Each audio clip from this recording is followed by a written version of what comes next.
সুপ্রিয় শ্রোতা, গল্প পাঠের আসর চ্যানেলে শুনতে যাচ্ছেন হুমায়ুন আহমেদ রচিত কৃষ্ণপক্ষ উপন্যাসটির দ্বিতীয় পর্ব। আমি ওয়ারা কারিম, সাথে থাকুন। মুহিব আশঙ্কা করছিল রাত 11টায় সে যখন উপস্থিত হবে অরু অসম্ভব রাগ করবে, কেঁদে কেটে একাকার করবে। সেরকম কিছু হলো না। অরু হাসি মুখে বলল, আমি ভাবলাম তুমি পালিয়ে গেছ, প্রচণ্ড খিদে লেগেছে, এসো খেতে বসি। আদর্শ বাঙালি স্ত্রীর মতো আমি না খেয়ে বসে আছি। মুহিব বলল, ওরা কোথায়? অরু হাসতে হাসতে বলল, তুমি চলে যাবার কিছুক্ষণ পরই তোমার অন্য বন্ধুরা চলে গেল। তারপর একটা মজার ব্যাপার হলো, তোমার প্রিয় বন্ধু বজলু আর রওশনারা ভাবি অকারণে তুমুল ঝগড়া করলেন। সে এক দেখার মতো দৃশ্য। আমি হতভম্ব। এত অল্প সময়ে ঝগড়া ক্লাইম্যাক্সে চলে যেতে পারে তা আমার ধারণা ছিল না। রওশনারা ভাবি কাঁদতে কাঁদতে বললেন, আমি কি নাইলনের দড়ি দিয়ে তোমাকে বেঁধে রেখেছি? Go away. তুমি চলে গেলে আমি প্রাণে বেঁচে যাই, তুমি আমার লাইফ হেল্প করে দিয়েছ। তারপরে ভাবি উল্কার বেগে ঘর থেকে বের হয়ে গেলেন। আমি তোমার বন্ধুকে বললাম, আপনি কি দেখছেন, ওনাকে আটকান। বজলু সাহেব গম্ভীর গলায় বললেন, আমি আটকাবো কেন? আমার কিসের দায়? আপদ বিদেয় হয়েছে, ভালো হয়েছে। তার আধ ঘন্টা পরই বজলু সাহেবের মাথা ঠান্ডা হলো। উনি নরম গলায় বললেন, আমার মিস্টেক হয়েছে, খুবই খারাপ লাগছে। কি করা যায় বলুন তো? ও গেছে তার ভাইয়ের বাড়ি, নিয়ে আসি, কি বলেন? আমি কিছু বলার আগেই উনিও উল্কার মতো বেরিয়ে গেলেন। সেই থেকে আমি একা বসে আছি। সে কি, আর কেউ নেই? একটা কাজের মেয়ে আছে। সে বলল সপ্তাহে এই ঘটনা 2 থেকে 3 বার হয়। সাধারণত হয় সন্ধ্যার দিকে। বেগম সাহেব তার ভাইয়ের বাসায় চলে যান, সাহেব যান তার পিছু পিছু। রাত 12টা-1টার দিকে ভাই গাড়িতে করে দুজনকে পৌঁছে দিয়ে যান। তার মানে কি এই যে আমরা এ বাড়িতে শুধুমাত্র দুজন? কাজের মেয়েটি আছে, সে ঘুমিয়ে পড়েছে নিশ্চয়ই। কোনো কাজকর্ম না থাকলে এরা অতি দ্রুত ঘুমিয়ে পড়তে পারে। অরু হাসতে হাসতে বলল, ও ঘুমোচ্ছে, দাঁড়াও ওকে ডেকে দিচ্ছি, খাবার গরম করুক। ডাকতে হবে না, খাবার যা গরম করার তুমি করো, আমি পাশে দাঁড়িয়ে ডিরেকশন দেব। তোমার মাথা ধরা সেরেছে? ঘর ফাঁকা হওয়া মাত্র মাথা ধরা চলে গেল। অরু রান্নাঘরে ঢুকল। অরুর পেছনে পেছনে গেল মুহিব। অরু থালা বাসন হাঁড়ি কুড়ি এমনভাবে নাড়ছে যেন এই রান্নাঘর তার দীর্ঘদিনের চেনা, তার নিজেরই যেন বাড়িঘর। মুহিব বলল, একটা থালায় খাবার গরম করে দাও, রান্নাঘরে দাঁড়িয়ে খেয়ে ফেলি। অরু বলল, এক্সেলেন্ট আইডিয়া। মেনু কি? পোলাও টোলাও করে হুলস্থুল করেছেন। মুহিব বলল, নিজেরা বোধহয় না খেয়ে আছে। অরু প্লেটে খাবার বাড়তে বাড়তে বলল, বিয়ের রাতে আমি তোমার সঙ্গে ঝগড়া করব না, শুধু জানতে চাচ্ছি কি মনে করে তুমি এত দেরি করলে? ইচ্ছে করে করিনি। ইচ্ছে করে যে করনি তা অনুমান করতে পারছি। তোমার দুলাভাই তোমাকে আটকে ফেলেছিলেন, এই তো ব্যাপার। তুমি তার হাত থেকে বের হয়ে আসতে পারলে না। একটি রাতের জন্যেও কি এই সাহস দেখানো যেত না? মুহিব বলল, তুমি কিন্তু ঝগড়ার সুরে কথা বলতে শুরু করেছ। আজ ঝগড়া করলে সারা জীবন ঝগড়া হবে। এসো আজ রাতটা হেসে হেসে পার করে দিই। আমি 11টা হাসির গল্প রেডি করে রেখেছি, শুনবে আর হাসতে হাসতে ভেঙে পড়বে। 11টা গল্পের মধ্যে 5টা ভদ্র আর 2টা হচ্ছে মিডনাইট স্পেশাল, রাত 12টার পর বলা যায়। অরু বলল, খবরদার কোনো অশ্লীল গল্প বলবে না। অশ্লীল গল্প বললে আমি কিন্তু খুব রাগ করব। পৃথিবীর সবচেয়ে মজার গল্পগুলি হচ্ছে অশ্লীল গল্প। আমি পৃথিবীর সবচেয়ে মজার গল্পগুলি শুনতে যাচ্ছি না, তুমি বরং কম মজার গল্পগুলি বলো। এখনই শুরু করো। তার আগে জানতে চাচ্ছি, কপাল ফাটালে কি করে? দুঃখে মানুষের কপাল ফাটে, আমারটা ফেটেছে আনন্দে। পরে তোমাকে গুছিয়ে বলবো, এখন শোনো স্টোরি নাম্বার 1। স্যার ক্লাসে পড়াচ্ছেন। শেরশাহ প্রথম ঘোড়ার ডাকের প্রচলন করেন। এক ছাত্র তাই শুনে অবাক হয়ে বলল, সে কি স্যার, শেরশাহর আগে কি ঘোড়া ডাকতে পারত না? অরু হাসতে হাসতে বিষম খেল। হাসির শব্দে ঘুম ভেঙে কাজের মেয়েটি উঠে এসেছে। সে দুজনকে রান্নাঘরে দেখে বেশ অবাক হল। অরু বলল, এই শোনো, তোমার তো খাওয়া হয়ে গেছে, তোমার ঘুম পেলে ঘুমিয়ে পড়ো, থালা বাসন কিচ্ছু ধুতে হবে না, আমি দরজা টরজা খুব ভালো মতো বন্ধ করে তারপর ঘুমোবো। মুহিব বলল, সময় নষ্ট করার কোনো মানে হয় না। দ্বিতীয় গল্পটি শোনো। রোগশয্যায় শায়িতা স্ত্রী কাঁদো কাঁদো গলায় স্বামীকে বলছে, আমি জানি আমি মারা গেলেই তুমি বাঁচো, তাই না? স্বামী স্ত্রীর মাথায় হাত বুলাতে বুলাতে বলল, এমন নির্মম সত্য কথা এভাবে বলতে নেই লক্ষ্মী সোনা, একটু ঘুমানোর চেষ্টা করো। অরু এই গল্পে হাসল না, বিরক্ত স্বরে বলল, মেয়েদের ছোট করা হয় যেসব গল্পে, সেসব শুনতে আমার ভালো লাগে না। এই গল্পে কোথায় মেয়েদের ছোট করা হলো? ছোট করা হয়েছে, তুমি বুঝবে না। কোথায় ছোট করা হয়েছে বুঝিয়ে বলো। আমি একটা সহজ রসিকতা করলাম, এখানে কোথায় মেয়েদের ছোট করা হলো? অরু বলল, আলাপ আলোচনা আবার কিন্তু ঝগড়ার দিকে টার্ন নিচ্ছে। আমি মজার কিছু গল্প বলার চেষ্টা করছি, তুমি যদি সেগুলো ঝগড়ার দিকে নিয়ে যাও, আমি কি করব? গল্প বলা বন্ধ করে চলো ঘুমোতে যাই, অসম্ভব ঘুম পাচ্ছে। মুহিব বলল, আজ তো ঘুমোবার কথা না। পৃথিবীতে এমন কোনো স্বামী স্ত্রী পাবে না যারা বাসর রাত ঘুমিয়ে কাটিয়েছে। আমরা তাহলে হব ব্যতিক্রম। আমরা বিছানায় যাওয়া মাত্র ঘুমিয়ে পড়ব, এক ঘুমে রাত কাবার করে দেব। আমি তোমাকে 1 সেকেন্ডের জন্যেও ঘুমোতে দেব না, দরকার হলে গায়ে সিগারেটের ছ্যাঁকা দেব। দ্যাট রিমাইন্ডস মি, শোবার ঘরে তুমি কিন্তু সিগারেট ধরাতে পারবে না, ফুলের গন্ধে ঘর ম ম করছে। তুমি সিগারেটের ধোঁয়ায় ঘর দুর্গন্ধ করে ফেলবে, তা হতে দেব না। দয়া করে সিগারেট যা খাওয়ার এই রান্নাঘরে খেয়ে যাও, আর গা থেকে পাঞ্জাবিটা খুলে দাও, আমি এখন এটা পোড়াবো। সত্যি পোড়াবে? হ্যাঁ সত্যি, খোলো, এক্ষুনি খোলো। কি পাগলামি করছো? কোনো পাগলামি করছি না, যা বলছি সুস্থ মাথায় বলছি। আমি তোমার পাঞ্জাবি পোড়াবই, এটা হবে আমাদের জীবনের একটা ইন্টারেস্টিং ঘটনা। কেউ যদি আমাকে জিজ্ঞেস করে বাসর রাতে কি করেছ, আমি বলবো স্বামীর পাঞ্জাবি পুড়িয়ে ছাই বানিয়েছি। যে পাঞ্জাবি পরে বিয়ে করেছি সেই পাঞ্জাবি আমি পোড়াতে দেব না, যত্ন করে তুলে রাখব।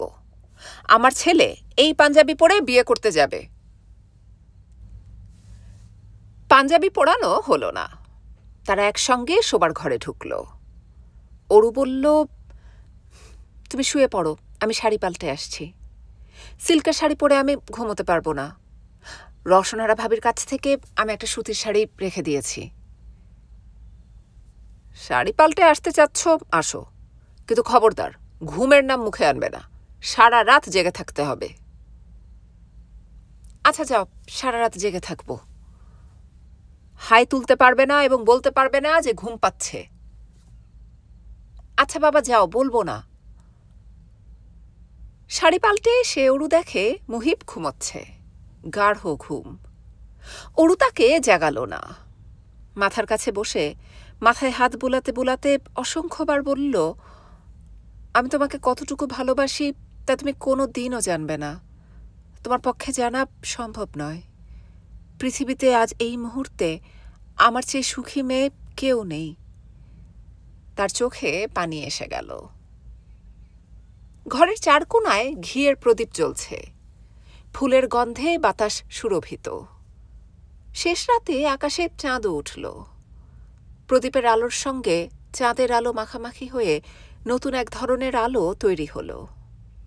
অরুর খুব ইচ্ছা করছে ঘুম ভাঙিয়ে মুহিবকে এই অদ্ভুত আলো দেখায়, কিন্তু বেচারা ক্লান্ত হয়ে ঘুমোচ্ছে। আহা, বেচারা ঘুমাক, অরুর জেগে থাকার কথা, সে জেগে থাকবে। শফিকুর রহমান বাড়ি ফিরলেন রাত 10:30টায়। 10:30 হচ্ছে তার বাড়ি ফেরার শেষ লিমিট। Apartment house. 11টার সময় কলাপসেবল গেট বন্ধ হয়ে যায়। যারা গভীর রাতে বাড়ি ফেরে তাদের স্ত্রীদের চাবি হাতে বসে থাকতে হয়। শফিকুর রহমান তার স্ত্রী জেবাকে এই ঝামেলা পোহাতে দেন না। তিনি আরও কিছু কাজ করেন যা স্ত্রীরা পছন্দ করেন। যেমন উঁচু গলায় জেবার সঙ্গে কখনো কথা বলেন না। খাওয়া দাওয়া নিয়ে তার কোনো খুঁতখুঁতানি নেই। রান্না কেমন হলো, ভালো না মন্দ, তা নিয়ে কথা বলা অপ্রয়োজনীয় মনে করেন। রাতে শোবার আগে একটা সিগারেট খান, তাও বারান্দায়। ঘর সিগারেটের ধোঁয়ায় অন্ধকার করেন না। শফিকুর রহমান ঘরে ঢোকা মাত্র জেবা বলল, মুহিব সেই যে সকালবেলা বাসা থেকে বের হয়েছে, এখনো ফেরেনি, খুব চিন্তা লাগছে।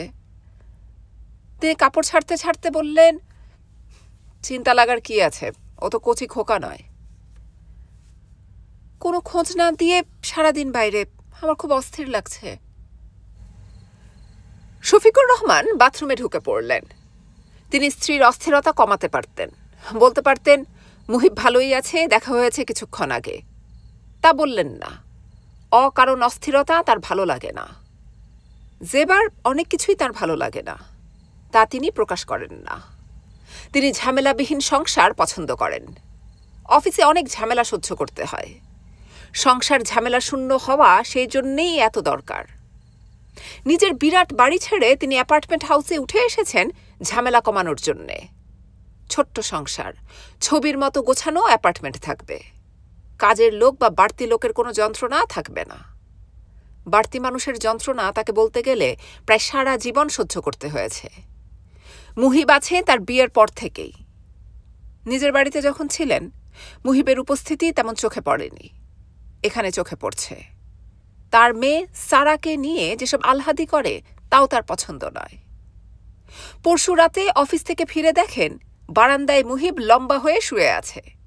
তার সমস্ত শরীরে সাদা চাদর পেঁচানো। সারা বারান্দায় দাঁড়িয়ে আছে, ভয়ে কাঁপছে। তিনি বললেন, কি ব্যাপার সারা? সারা বলল, মামা কুমির সেজেছে, কি ভয়ঙ্কর, তাই না বাবা? একজন বয়স্ক মানুষ বারান্দায় গড়াগড়ি খাচ্ছে। এই ধারণাটাই তার কাছে রুচিকর বলে মনে হয়নি। তার উপর 10 বছরের একটা বাচ্চাকে ভয় দেখানোরও কোনো মানে হয় না। শফিকুর রহমান বাথরুম থেকে বের হয়ে সরাসরি খাবার টেবিলে চলে গেলেন। চেয়ারে বসতে বসতে বললেন, সারা খেয়েছে? হ্যাঁ। তিনি লক্ষ্য করলেন শুধু তাঁকেই প্লেট দেওয়া হয়েছে। জেবা খেতে বসেনি, ভাইয়ের জন্য অপেক্ষা। দুপুরে তিনি বাসায় খান না, রাতে একবেলা খান। সঙ্গত কারণেই আশা করেন রাতে জেবা তার সঙ্গে খেতে বসবে। জেবা বলল, কি যে দুশ্চিন্তা লাগছে। সকালে হঠাৎ আমাকে বলল, আপা আমাকে কি তুমি...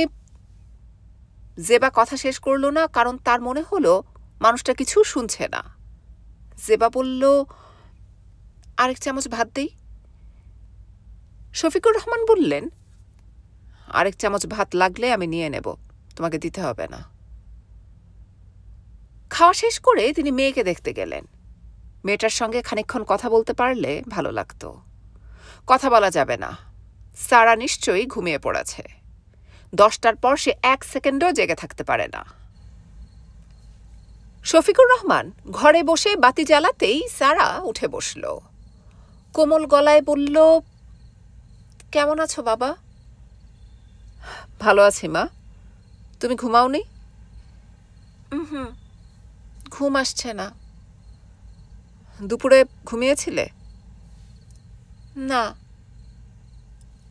মশারি তুলে শফিকুর রহমান বিছানায় বসলেন। সারা কেমন গম্ভীর ভঙ্গিতে বসে আছে। মেয়েটা দেখতে তার মার মতো সুন্দর হয়নি, তার মতো হয়েছে। চিবুক, চোখ সবই তার মতো। গায়ের রঙও শ্যামলা। কি ক্ষতি ছিল মেয়েটা যদি তার মার গায়ের রঙের খানিকটা পেত? বাবা। কি মা, তুমি এত গম্ভীর কেন? আমি তো সবসময়ই গম্ভীর। তুমি গম্ভীর কেন? মামার জন্যে আমার মন খারাপ। মামা আসছে না কেন? তোমার মামা একজন বয়স্ক মানুষ। সে যদি সারাদিন নাও আসে, তা নিয়ে এত চিন্তার কিছু নেই। আসবে। তাছাড়া আজ রাতে তার সঙ্গে আবার দেখা হয়েছে। ও, ঘুমোতে যাও মা। শফিকুর রহমান নিজের ঘরে চলে গেলেন। খানিকক্ষণ কাগজ পড়লেন। রাত 12টার দিকে ঘুমোতে যাবার আগে শেষ সিগারেট খাবার জন্যে বারান্দায় এসে দেখলেন জেবা বসে আছে, হাতে কলাপসেবল গেটের চাবি। ভাইয়ের জন্যে প্রতীক্ষা। এখনও সে না খেয়ে অপেক্ষা করছে। শফিকুর রহমান স্ত্রীকে কিছুই বললেন না। জেবা একা একা বসে আছে। বারান্দার আলো নিভিয়ে দেয়া হয়েছে। আধো আলো আধো আঁধারে একা একা বসে থাকতে অদ্ভুত লাগে। মুহিবাত সকালে তার কাছে 400 টাকা চেয়েছিল, সে দিতে পারেনি। সংসারের টাকা তার কাছে থাকে না। বেচারা কোনোদিন তার কাছে টাকা পয়সা কিছু চায়নি, আজই চেয়েছিল, সে দিতে পারেনি। জেবার চোখ ভিজে উঠছে। এই ভাইটি তার বড় আদরের। রাগে হাত কামড়াতে ইচ্ছা করছে। এই বাগধারা কার সৃষ্টি কে জানে। মুহিবের এই মুহূর্তে মনে হচ্ছে এর চেয়ে সঠিক বাগধারা বাংলা সাহিত্যে আর নেই। সত্যি সত্যি তার হাত কামড়াতে ইচ্ছা করছে। চিটাগাং যাবার জন্যে তৈরি হয়ে সে ভোর 8টায় চলে এসেছে, কারণ তার দুলাভাই মানুষটি অফিসে আসেন কাঁটায় কাঁটায় 8টায়। অফিসে এসে তিনি যেন দেখেন মুহিব উপস্থিত আছে। এই কারণেই মুহিব ছুটে এসেছে অরুর কাছ থেকে। ঠিকমতো বিদায়ও নেওয়া হয়নি। কেন সে চিটাগাং যাচ্ছে, কবে ফিরবে, কিছুই বলা হয়নি। তার চেয়েও বড় কথা, সে অরুকে বাসায় একা ফেলে এসেছে। বজলু এবং তার স্ত্রী ফেরেনি। ওদের ব্যাপারটা কি সেই খোঁজও নেওয়া হয়নি। চলে আসবার সময় গরম চায়ের কাপে ফুঁ দিতে দিতে শুধু বলেছে, তোমার সঙ্গে 2 দিন পরে দেখা হবে। এই 2 দিন আমি কোথায় যাচ্ছি, কি করছি, কিছু জিজ্ঞেস করবে না। অরু বলেছে, জিজ্ঞেস করব না, ফর গডস সেক এভাবে চা খেও না, মুখ পুড়বে। মুখ অলরেডি পুড়ে গেছে, উপায় নেই। সকাল 8টার আগে অফিসে উপস্থিত থাকতে হবে। শোনো অরু, আমি যদি পিরিচে ঢেলে চাটা খাই তাহলে কি তোমার সূক্ষ্ম রুচিবোধ খুব আহত হবে? হবে, তবে আজকের জন্যে অনুমতি দেয়া গেল, পিরিচে ঢেলেই খাও। মুহিব পিরিচে চা ঢালতে ঢালতে বলল, কাল রাতের ব্যাপারটার জন্যে আমি দুঃখিত। কোন ব্যাপার? এত প্ল্যান প্রোগ্রাম করেও শেষটায় শুয়ে লম্বা ঘুম। বুঝলে অরু, এত আরামের ঘুম আমি কোনোদিন ঘুমাইনি। সরি, ভুল বললাম, আরেকবার ঘুমিয়েছিলাম। এসএসসি পরীক্ষার রেজাল্টের পর। অঙ্ক খুব খারাপ হয়েছিল, ধরেই নিয়েছিলাম পাশ করব না। রেজাল্ট হবার পর দেখি 2nd ডিভিশন। এমন ঘুম দিলাম, ঘুম ভেঙেছে পরদিন সকাল 10টায়। আনন্দে এবং দুঃখে মানুষের নাকি ঘুম হয় না। আমার মেকানিজম সম্পূর্ণ উল্টো। আনন্দ এবং দুঃখ এই 2 ব্যাপারেই আমার ঘুম বেড়ে যায়। বাবার মৃত্যুর কথা কি তোমাকে বলেছি? বাবার শ্বাসকষ্ট শুরু হবার পর বাবাকে হাসপাতালে নেওয়া হলো। ভয়ঙ্কর অবস্থা, সবাই ছোটাছুটি করছে। মৃত্যুর আগে আগে বাবা কি মনে করে জানি আমাকে দেখতে চাইলেন। কান্নাকাটি হুলস্থুল। আমাকে খুঁজে পাওয়া যাচ্ছে না। হঠাৎ আবিষ্কার হলো আমি হাসপাতালের বারান্দার বেঞ্চিতে শুয়ে মরার মতো ঘুমোচ্ছি।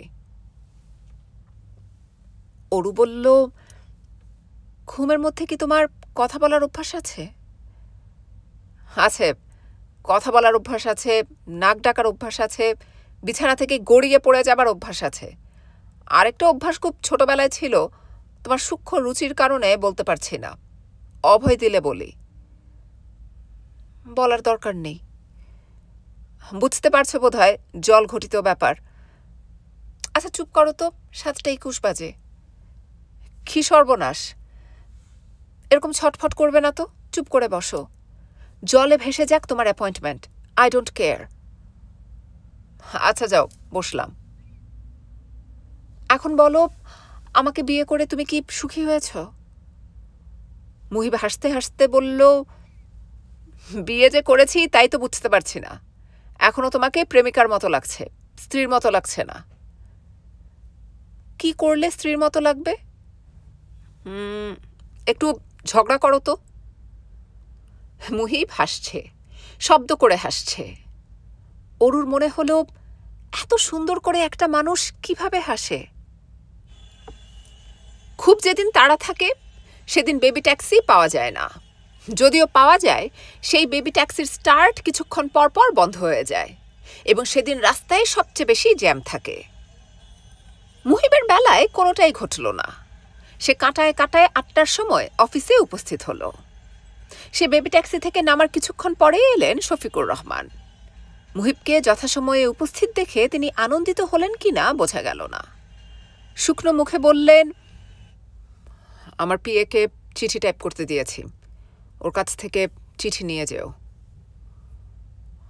জি আচ্ছা।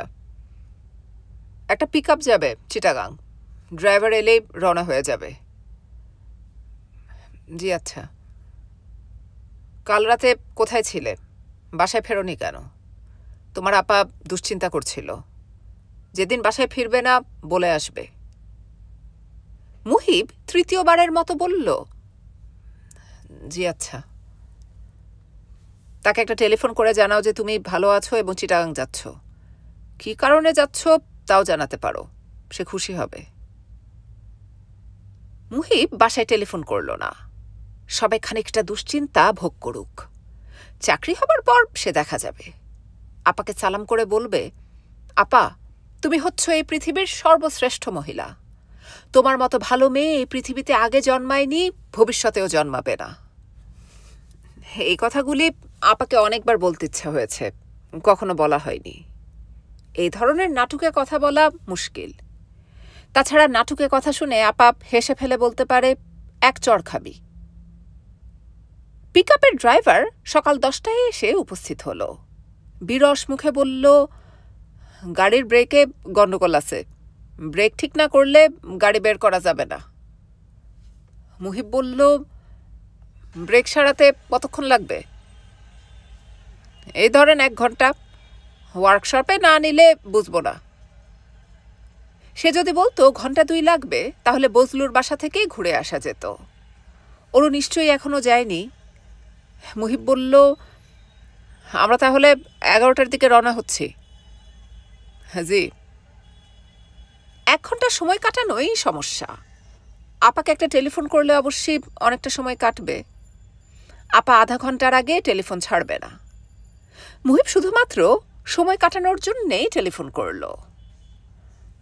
আপা, জেবার টেলিফোনেই প্রচণ্ড ধমক দিল। কাল রাতে তুই কোথায় ছিলি? নিচে কলাপসিবল গেট আটকে দেয়। আমি রাত 12:30 পর্যন্ত চাবি হাতে বসা। একটা কাজে আটকা পড়ে গিয়েছিলাম। কিসের তোর এত রাজকার্য? তোর কাজ তো একটাই, টোটো করে শহরে ঘোরা। কাল রাতে না এসে ভালো করেছিস অবশ্য, এলে শক্ত করে গালে চড় বসিয়ে দিতাম। কোথায় রাত কাটিয়েছিস? আমার এক ফ্রেন্ডের বাসায়। একটা টেলিফোন কি সেখান থেকে করা যেত না? গরিব ফ্রেন্ড আপা, ওর টেলিফোন নেই। ওর নেই, অন্যদের তো আছে। যে কোনো দোকানে গিয়ে 2টা টাকা দিলে টেলিফোন করতে দেয়। একটা ফার্মেসি থেকে টেলিফোন করেছিলাম আপা, লাইন এনগেজড ছিল। খবরদার মিথ্যা কথা বলবি না। তুই মিথ্যা কথা বললে আমি টের পাই। আচ্ছা আপা, যাও, আর মিথ্যা বলবো না। সত্যি কথাই বলছি। কাল বিয়ে করেছি আপা, মেয়ের নাম অরু। হ্যালো আপা, শুনতে পাচ্ছ? হ্যালো। অনেকক্ষণ পর জেবা বলল, তোর কথা ধরনে মনে হচ্ছে সত্যি বিয়ে করেছিস। আসলেই করেছিস? আমার গায়ে হাত দিয়ে বল। তোমার গায়ে হাত দেব কি করে? তুমি 5 মাইল দূরে বসে আছো। বিয়ে তাহলে সত্যি করেছিস? কোর্টে? কোর্টে না, কাজীর অফিসে। আমাকে বললে কি আমি ব্যবস্থা করে দিতাম না? অবশ্যই দিতে, তবে দুলাভাই তাতে রাগ করতেন। আমি তাকে রাগাতে চাইনি। আর আমি যে রাগ করলাম সেটা কিছু না। আমার উপর তুমি রাগ করতে পারবে না আপা, তোমার পক্ষে তা সম্ভব না।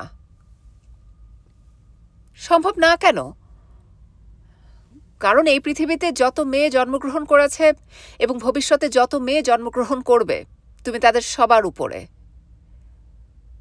আমাকে খুশি করার চেষ্টা করছিস? হ্যাঁ, তা করছি, তবে সেই সঙ্গে সত্যি কথা বলছি। আমার এখনো বিশ্বাস হচ্ছে না তুই বিয়ে করেছিস। আমার নিজেরও বিশ্বাস হচ্ছে না। মেয়েটা দেখতে কেমন? মোটামুটি। মোটামুটি মানে? মোটামুটি মানে অসম্ভব সুন্দর। কালো না ফর্সা? মুখটা খুব ফর্সা, কিন্তু হাত দুটি সেই তুলনায় কালো। হাতে মনে হয় ক্রিম ট্রিম ঘষে না। হাইট কত? খেয়ে জানে কত। পাশাপাশি যখন দাঁড়াস তখন সে কি তোর কান পর্যন্ত আসে? আসে বোধ হয়। তাহলে 5 ফুট 3। ওজন কত? আরে কি মুশকিল, আমি কি তাকে দাড়িপাল্লা দিয়ে মেপেছি নাকি? মেয়েটা এখন আছে কোথায়? কেন? আমি দেখা করব, বাসায় নিয়ে আসব। অসম্ভব আপা, মেয়ে গোপনে আমাকে বিয়ে করেছে। এটা এতক্ষণে নিশ্চয়ই বাড়িতে জানাজানি হয়েছে। ওদের বাড়িতে এখন কেয়ামত হচ্ছে। হোক কেয়ামত, তুই ঠিকানা বল। ঠিকানা বলতে পারবো না আপা, টেলিফোন নাম্বার দিতে পারি। কিন্তু তোমার পায়ে পড়ছি, ওকে সামলে নিতে সুযোগ দাও। আজ টেলিফোন করবে না তুমি। বেশ, করব না, তুই বাসায় চলে আয়। না, আমি এখন বিদায় হচ্ছি। তোমার সঙ্গে দেখা হবে পরশু। রাখি আপা। রাখি মানে? টেলিফোন নাম্বার দে। মুহিব টেলিফোন নাম্বার দিল। জেবা বলল, মেয়েটার মুখ লম্বা না গোল? মুহিব বিরক্ত হয়ে বলল, মুখ লম্বা না গোল তা দিয়ে কি হবে? দরকার আছে, গোল মুখের মেয়েরা ভাগ্যবতী হয়। তোমার মুখ তো গোল, তুমি কি ভাগ্যবতী? জেবা খানিকক্ষণ চুপ থেকে বলল, বেশিরভাগ ক্ষেত্রে গোল মুখের মেয়েরা ভাগ্যবতী হয়, মাঝে মাঝে এক্সেপশন হয়। যখন এক্সেপশন হয় তখনকার অবস্থা ভয়াবহ। আপা, আমি আর কথা বলতে পারবো না, ড্রাইভার এসে গেছে। আমরা এক্ষুনি রওনা হব। মেয়েটার গালে কি তিল আছে? ডান গালে? বড় যন্ত্রণা করছো আপা তুমি। যন্ত্রণা করছি কেন জানিস? আমি একবার স্বপ্নে দেখেছিলাম তোর বিয়ে হয়েছে গোল মুখের একটা মেয়ের সঙ্গে। সেই মেয়েটার ডান দিকের গালে তিল। অরুর ডান দিকের গালে তিল আছে। সত্যি বলছিস? হ্যাঁ সত্যি। আপা, আমি এখন যাই। ড্রাইভার বেটা দুলাভাইয়ের মতো কঠিন দৃষ্টিতে আমার দিকে তাকাচ্ছে। জেবা খিলখিল করে হেসে ফেলল। মুহিব ড্রাইভারের দিকে তাকিয়ে বলল, আমরা এখন রওনা হব নাকি ভাই? ড্রাইভার বলল, না। না কেন? খাওয়া দাওয়া করে স্টার্ট করব, চিন্তার কিছু নাই, উড়াইয়া নিয়ে যাব। ভাই আপনার নাম কি? মহসিন। মহসিন সাহেব, উড়ায় নেয়ার দরকার নেই, ধীরে সুস্থে যাবেন। যেরকম বলবেন সেরকম যাব। আপনার একটা কথা বলি ভাই সাহেব, যদি কিছু মনে না করেন। না, কিছু মনে করব না, বলে ফেলুন। আমার কয়েকজন আত্মীয় যাবে চিটাগাং। যদি অনুমতি দেন এরারে গাড়ির পিছনের সিটে বসায় নিয়ে যাই। আমার দিক থেকে কোনো অসুবিধা নেই, শুধু সত্যি কথাটা বলুন, এরা আপনার আত্মীয় নাকি ভাড়ার বিনিময়ে কিছু প্যাসেঞ্জার নিয়ে যাচ্ছেন? মহসিন উত্তর দিল না, হাই তুলল। মুহিব বলল, প্যাসেঞ্জার কোত্থেকে তুলবেন? সায়দাবাদ বাস স্টেশনের কাছে। গাড়ি ভর্তি করে প্যাসেঞ্জার নিয়ে নিন, কোনো অসুবিধা নেই। শুধু লক্ষ্য রাখবেন আমার বসার জন্য যেন জায়গা থাকে। গাড়িতে উঠেই ঘুম দেব, সারা রাত ঘুমাইনি। ঘুমাতে ঘুমাতে এবং স্বপ্ন দেখতে দেখতে যাব। ড্রাইভার হেসে ফেলল। গাড়ি রওনা হলো দুপুর 1টায়। মুহিব বসেছে ড্রাইভারের পাশের সিটে। সিটটা ঢালু, বসে আরাম পাওয়া যাচ্ছে না। গাড়ি ভর্তি মানুষ। দুটি পরিবার মালামাল নিয়ে উঠেছে। হইচই চেঁচামেচি হচ্ছে, সবার জায়গাও হচ্ছে না। 6-7 বছরের একটা বালিকা ক্রমাগত বলছে, সামনে বসবো, সামনে বসবো। বাধ্য হয়ে মুহিবকে বলতে হলো, আসো, সামনে আসো। মেয়েটিকে কোলে নিয়ে মুহিবকে বসতে হয়েছে। মেয়েটি তার গলা জড়িয়ে বসেছে। কথাবার্তা এমনভাবে বলছে যেন মুহিব দীর্ঘদিনের পরিচিত। কি নাম তোমার খুকি? আমার নাম লীনা, আমি ক্লাস 2-তে পড়ি। বাহ, আমরা এইরকম একটা গাড়ি কিনব।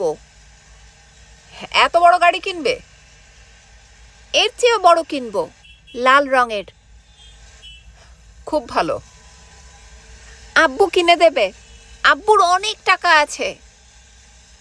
পেছনের সিটে বসা লিনার আব্বু বিরক্ত হয়ে ধমক দিল, চুপ করো লিনা, বেশি কথা বলে। আব্বু টাকার গাছ পুঁতেছে।